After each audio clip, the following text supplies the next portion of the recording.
And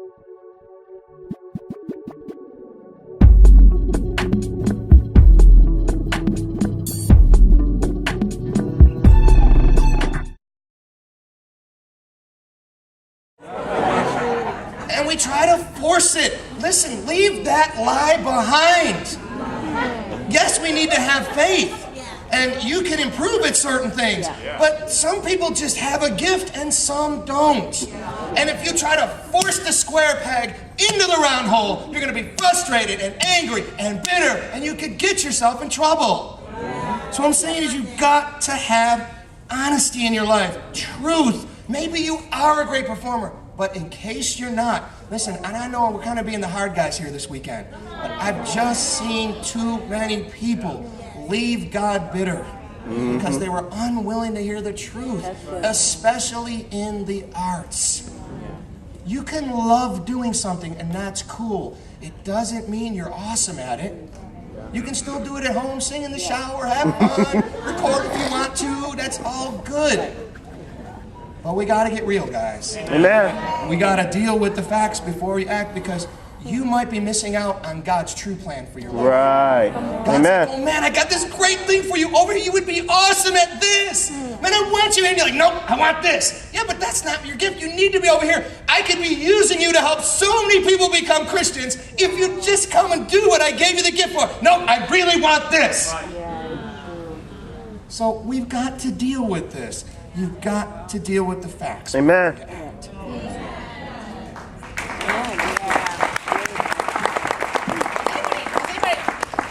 Any fans of So You Think You Can Dance? Okay. Dance crew, yes. I want to talk a little bit about the other thing is, besides American Idol, let me just say one more thing about American Idol before we go to So You Think You Can Dance. You know, besides all the, the people come on that, I know I can sing people, there's also the Adam Lamberts, who, I don't know if you remember Adam Lambert's audition. Okay, first of all, for those who didn't see this last season, I don't think there's been a better singer on American Idol over these years. This guy was like a freak. He was so amazing. But they almost didn't put him through at the auditions. They were like, oh, I don't know. You're kind of musical theater-ish. I don't know that you can really do it. So here's somebody, on the other hand, who is awesome, but they just weren't sure he was right for their show. Yeah. And they were really on the fence about putting him through. Yeah.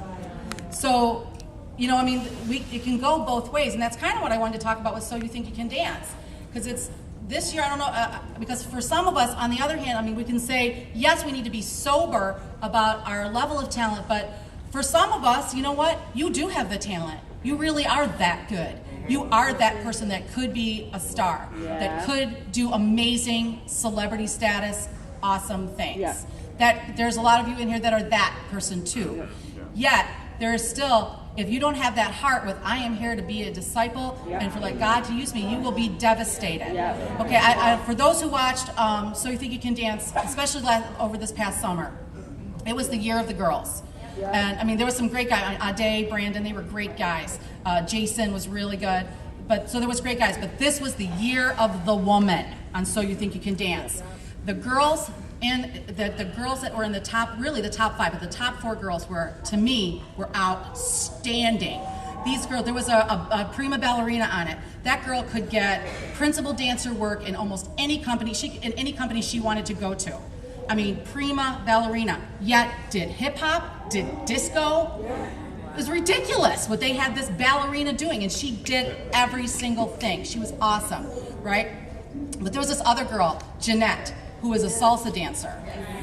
This like LA, incredible. Honestly, she's the one I thought was going to win it all, because she was kind of like this best all-around dancer. Every week, she would come out like gangbuster.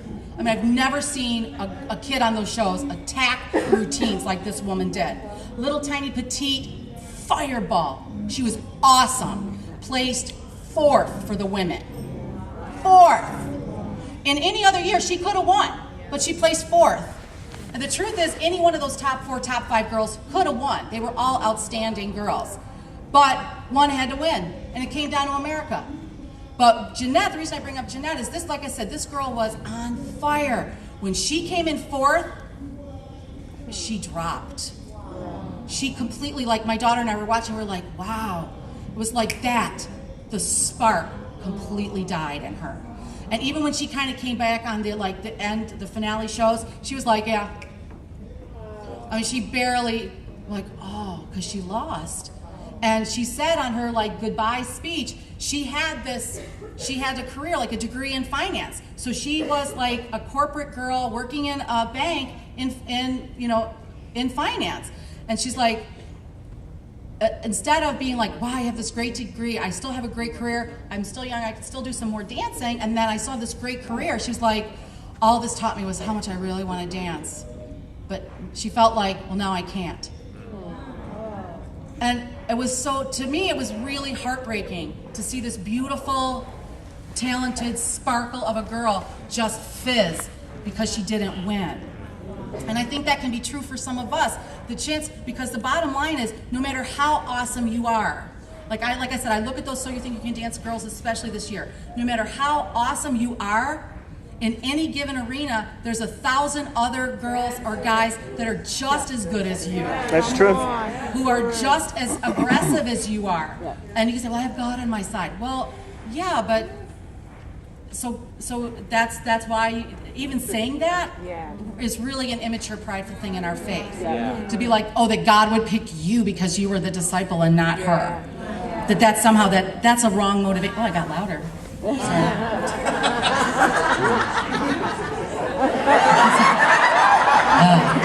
Just want to hear it now. Okay. But you see what I'm saying? That no matter how great you are, there's always going to be 1,000 other people just as good as you.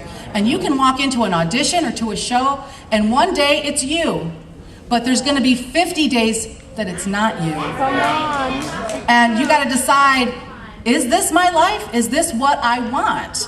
Because a choice that I made, and I'm not saying this is the right choice for everybody, but it was the right choice for me. For me, when I was in New York, I was in New York for a year before, and we did it was like 10 shows in 10 months or something. It was ridiculous. We did, and 2 of them were full musicals, Upside Down, Slingshot, and then Steve had this idea to do this benefit concert for the poor that to me made Upside Down look like nothing. It was easy next to this concert because it had 3 hours of choreography. I was like shaking. There was so much, it was constant. 3 constant hours of choreography. It was so incredible. And it was exhausting. And at the end of this 10 months that we were in New York, they asked us to go to Philadelphia to be in the ministry, and I was like, yes! Yes! I'm so tired. But in retrospect, I look back and it was like, God was like, all right, let's put as much in here because for you, enough, okay? You're just not that great. What I really want you to do is this. So great, get that out of your system. Do it, work it, dance it, twirl it, you got it, now move on.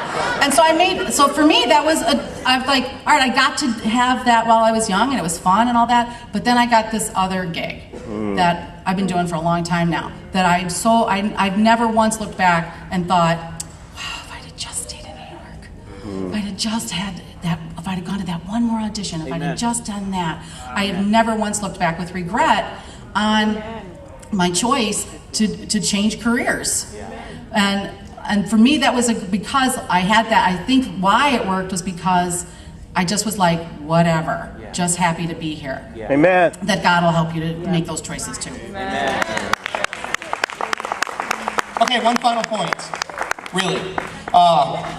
Still, again, in Romans 12 here, decide to belong before you sing your song. Let's read verses 4 and 5.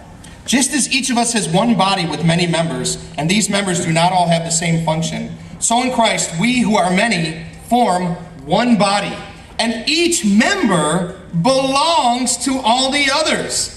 We have different gifts according to the grace given us, and he goes on and talks about having different gifts. But right here it says we are part of one body. Many parts.